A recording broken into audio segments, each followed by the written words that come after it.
They don't make them like this anymore. Well, SsangYong does, but the Rexton W is just about the last of the big budget 4x4s.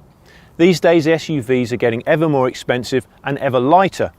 Does that make the Rexton the true successor to the likes of the original Kia Sorento? It has the right spec on paper. The curb weight is over 2 tonnes and the legal towing limit is 3,000 kilograms, so it makes a sensible match for just about any tourer.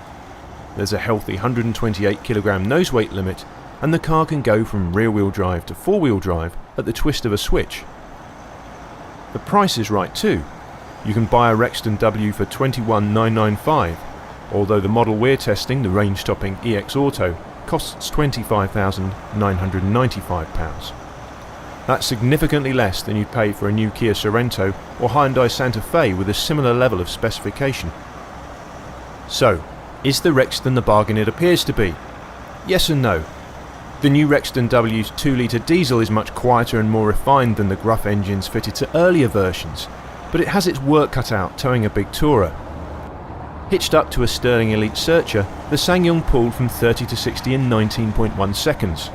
Put it this way, you won't be holding up traffic, but it will take a long straight stretch of road if you need to overtake anyone. On the plus side, the 5-speed Mercedes-Benz automatic gearbox changes gears smoothly. At speed, the Rexton doesn't feel as secure and steady as the best big tow cars. It's not unstable as such, but you do need to make the odd steering correction to stay straight and true. In an emergency manoeuvre, the Rexton is easily unsettled, rolling heavily and feeling short of grip. Vague steering doesn't help the driver place the car precisely. It's a long way off the standard set by more modern large 4x4s. Ride comfort is another weakness. The suspension isn't controlled enough over dips and crests, but you really feel big bumps with a thump. It may not drive with much polish, but the Rexton W is a practical car. With seats 6 and 7 upright, there's not a whole lot of space, but fold them away and luggage room is generous. The middle row also folds flat, creating a long and wide load area. Those up front have reasonable head and legroom, but the Rexton's finish betrays its budget price tag. There's a long list of standard equipment though, including leather upholstery, cruise control, climate control and 18-inch alloy wheels.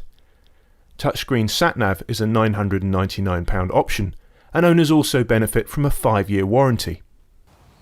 Is that enough? Well, if you want a big new 4x4 on a second-hand budget, the Rexton W is worth considering, but there's no shortage of smaller, lighter 4x4s which are better to drive if you can live with their lower curb weight. It's the last of a dying breed, but it's not dead yet.